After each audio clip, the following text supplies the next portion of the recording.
Hello दोस्तों, स्वागत है आप सभी का आपके अपने यूट्यूब चैनल में। दोस्तों, इस वीडियो में मैं आपसे बात करने वाला हूं कि जो पॉलिटेक्निक कॉलेज से लेक्चरर की वैकेंसी निकली है, बहुत से बच्चों को बहुत सा कन्फ्यूजन है इसके एग्ज़ाम पैटर्न और इसके सिलेबस को लेके। ठीक है, तो उसी के बारे में इसमें बात करने वाला हूं आपसे। मैं ये उम्मीद करता हूं कि आप अगर अप्लाई कर रहे हैं पॉलिटेक्निक के लेक्चरर के लिए, तो इसका मतलब है कि आप टेक्निकल जॉब में इंटरेस्टेड होंगे। आप इससे पहले भी टेक्निकल जॉब की प्रिपरेशन कर रहे होंगे और आपने उत्तर प्रदेश लोक सेवा आयोग के असिस्टेंट इंजीनियर के लिए अप्लाई किया होगा कि नहीं? बिल्कुल किया होगा। और इसके अलावा जितने भी टेक्निकल जॉब निकलते होंगे उनके लिए भी आप अप्लाई करते होंगे। पहली बात तो मैं आपको ये बता दूं कि टेक्निकल जॉब बहुत कम मात्रा में निकलती है और हमेशा नहीं निकलती। तो ये आपकी जिम्मेदारी है कि आप उसको सही तरीके से प्रिपेयर करें ताकि आप एक बार में जॉब ले सकें। ठीक है। दो तरह के बच्चे होते हैं। एक बच्चे वो होते हैं जो सिर्फ और सिर्फ फॉर्म भर देते हैं और तैयारी नहीं करते हैं। उनके लिए मैं बात नहीं करने वाला हूँ। ठीक है। वो उनके लिए बात कर रहा हूँ जो सच में सीरियस हैं कि मुझे एग्ज़ाम क्रैक करना है। तो मुझे एक बात बताइए कि अगर आप लेक्चर टेक्निकल के लिए अप्लाई कर रहे हैं तो आप एई के लिए अप्लाई कर रहे होंगे? बोलिए हाँ, बिल्कुल कर रहे होंगे। तो जब आप एई के लिए अप्लाई कर रहे होंगे तो आप एई की तैयारी भी कर रहे होंगे, उसके पेपर पैटर्न से भी वाकिफ़ होंगे आप, उसके सिलेबस से भी आप वाकिफ़ होंगे होंगे कि नहीं? तो जब दोनों टेक्निकल जॉब है, दोनों ही लोक सेवा आयोग करा रहा है, तो सिलेबस भी तो अप्रॉक्सीमेटली 99% सेम होगा। 1% चांस है कि वो रिक्रूटमेंट फैकल्टी का है। इस वजह से कोई टॉपिक ऐड हो सकता है, कुछ टॉपिक उसमें से रिमूव हो सकते हैं कि नहीं हो सकते हैं। तो आपको उतनी की तो तैयारी करनी ही चाहिए। दूसरी बात, टेक्निकल के अलावा आपके एग्ज़ाम में जनरल हिंदी भी आ रहा है और जनरल स्टडीज़ भी आ रहा है, और दोनों 25-25 क्वेश्चन आ रहे हैं और 3 मार्क्स का एक क्वेश्चन है, जिसकी वजह से 150 मार्क्स के क्वेश्चन आपके एग्ज़ाम में आएंगे। तो क्या आपने इनको छोड़ दिया है क्या, या आप ये मानते हैं कि आप टेक्निकल से काम कर लेंगे पूरा? ऐसा अगर सोच रहे हैं तो आपका गलत सोचना है। ये नंबर वही हैं जो आपको बैलेंस करवाएंगे टेक्निकल पार्ट में, अगर कोई चीज़ आप नहीं कर पा रहे हैं तो आपको इन्हें हल्के में नहीं लेना है। और जनरल हिंदी बहुत अच्छे लेवल की आती है एग्ज़ाम में, ये बात ध्यान रखना, चाहे वो असिस्टेंट इंजीनियर का हो तो चाहे ये लेक्चरर का एग्ज़ाम हो।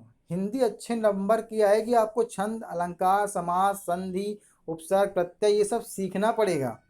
ठीक है, एक ही दो क्वेश्चन आएंगे, आप उसे छोड़ नहीं सकते। साहित्य का पार्ट चलिए नहीं पढ़ते हैं तो कोई दिक्कत नहीं है, एक आध दो क्वेश्चन से, लेकिन बाकी तो आपको पढ़ना पड़ेगा ना। विलोम, पर्यायवाची, वाक्यांशों के लिए एक शब्द, इस तरह की चीज़ें आपसे पूछी जाएंगी, मुहावरे, लोकोक्तियाँ।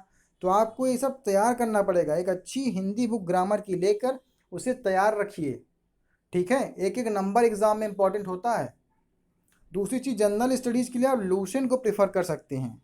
आपको जनरल स्टडीज में हिस्ट्री पढ़ना है, 3 तरह की हिस्ट्री होती है, आपको बहुत डिटेल में नहीं पढ़ना है, आपको एक ब्रीफ आइडिया लेना है। पॉलिटी पढ़ना है, ज्योग्राफी पढ़ना है, इकोनॉमिक्स का पढ़ना है। इकोनॉमिक्स तो ज़्यादातर पार्ट आपका करंट में कवर हो जाएगा। उसका स्टैटिक जीके होता है। जनरल साइंस का भी पार्ट इसमें आ सकता है, फिजिक्स, केमिस्ट्री, बायोलॉजी। भले ही 25 क्वेश्चन है, एक एक क्वेश्चन हो सकता है हर जगह से उठ जाए, तो आपको पढ़ना पड़ेगा। तो आपको इन दोनों सब्जेक्ट को भी ध्यान देना बहुत ज़रूरी है, चाहे आप असिस्टेंट इंजीनियर की तैयारी कर रहे हो और चाहे आप लेक्चरर की तैयारी कर रहे हो। अब मैं बात करता हूँ टेक्निकल पार्ट की। टेक्निकल पार्ट में 2 पार्ट में एग्ज़ाम होता है। पहले पार्ट में आधे सब्जेक्ट आते हैं, दूसरे पार्ट में आधे सब्जेक्ट आते हैं।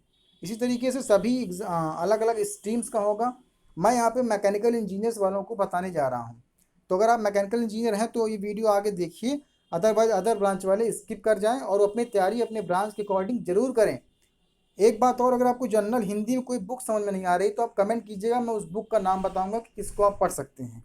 और अगर आप जनरल स्टडीज़ में एमसीक्यूज़ चाहते हैं मुझसे, रिवीजन वाले एमसीक्यूज़, तो भी बताइएगा, मैं उस पर भी एमसीक्यूज़ बनाऊंगा आपके लिए। ठीक है। तो अब जो लोग मैकेनिकल के नहीं हो वीडियो स्किप कर दें, क्योंकि आगे की सारी बातें मैं मैकेनिकल वालों को बताने जा रहा हूँ। जो लोग मैकेनिकल इंजीनियरिंग के उनको मैं बता दूं कि आपके पेपर 1 में आधा पार्ट आता है और पेपर 2 में आधा पार्ट आता है। पेपर 1 में आपकी इंजीनियरिंग मैकेनिक्स आएगी, मैकेनिक्स एंड मशीन्स आएंगी। ठीक है। ये मैकेनिक्स एंड मशीन वही हो जिसको आप टोम के नाम से जानते रहे होंगे, थ्योरी ऑफ मशीन। ठीक है, बात समझ में आ गई? आगे बढ़ते हैं। मैकेनिक्स ऑफ सॉलिड आपका सोम है, ये भी आपके पेपर 1 में आएगा। डिज़ाइन ऑफ मशीन एलिमेंट आएगा, आपने पढ़ा रहा होगा ना, रिवेटेड का, वेल्डेड का, जॉइंट का, इन सबसे रिलेटेड चीज़ें पूछी जाएंगी। इंजीनियरिंग मटेरियल आएगा, मैन्युफैक्चरिंग आएगा, इंडस्ट्रियल इंजीनियरिंग से रिलेटेड क्वेश्चंस आएंगे। ठीक है, मैकाट्रॉनिक्स एंड रोबोटिक्स, ये जो 8 सब्जेक्ट हैं ये आपके पेपर 1 में आने वाले हैं। ठीक है, तो अगर आपको पेपर 1 क्वालिफाई करना है तो आपको ये 8 सब्जेक्ट अच्छे से प्रिपेयर करना होगा। ठीक है, और अगर आप इस पर वीडियो लेक्चर चाहते हैं तो आप मुझे ज़रूर बताइएगा, मैं टाइम निकाल के आपके लेक्चर ज़रूर बनाऊंगा, ताकि आप एग्ज़ाम निकाल लें। आपके पास टाइम नहीं है भाई, 12 दिसंबर की डेट तो फिक्स है आपके लेक्चरर के लिए। बाकी जो आपका असिस्टेंट इंजीनियर का एग्ज़ाम है वो भी हो सकता है उसके बाद नोटिफिकेशन आपको एक आध महीने पहले ज़रूर मालूम पड़ जाएगा। तो आपको तो तैयारी दोनों की एक लेवल की करनी है ना, अगर आपको एग्ज़ाम निकालना है तो। और अगर सिर्फ खिलवाड़ करने आए हैं तो फिर कोई बात ही नहीं, लगे रहिए कई सालों तक। अब हम बात करते हैं सेकेंड पार्ट की। सेकेंड पार्ट में आपका थर्मोडायनेमिक्स आएगा। ठीक है, थर्मोडायनेमिक्स में अच्छे लेवल के क्वेश्चंस आते हैं, इसको आप इग्नोर नहीं कर सकते। फ्लूइड मैकेनिक्स आएगा, हीट एंड ट्रांसफ़र आएगा आपका, एनर्जी कन्वर्जन आएगा, ये सब आपने पढ़ा होगा अपने जब भी आपने इंजीनियरिंग किया रहा होगा, और इन्वायरमेंटल कंट्रोल आएगा। तो ये थोड़ा सा अच्छे सब्जेक्ट हैं जो पेपर सेकेंड में है आपका, ये सारे के सारे अच्छे सब्जेक्ट हैं, तो आप इनमें लापरवाही बिल्कुल नहीं कीजिएगा। ठीक है, तो ये 2 पार्ट में सिलेबस थे, जो लेक्चरर के लिए भी वही सेम होंगे और असिस्टेंट इंजीनियर के लिए। ऐसा उम्मीद लगाई जा सकती है अब जो ऑफिशियल नोटिफिकेशन लेक्चर का है, जब भी वो आएगा सिलेबस, नोटिफिकेशन तो आ गया सॉरी, जब सिलेबस आएगा तो सिलेबस को देखने के बाद जो भी उसमें नए चेंजेस होंगे उसके बारे में आपको बताऊंगा।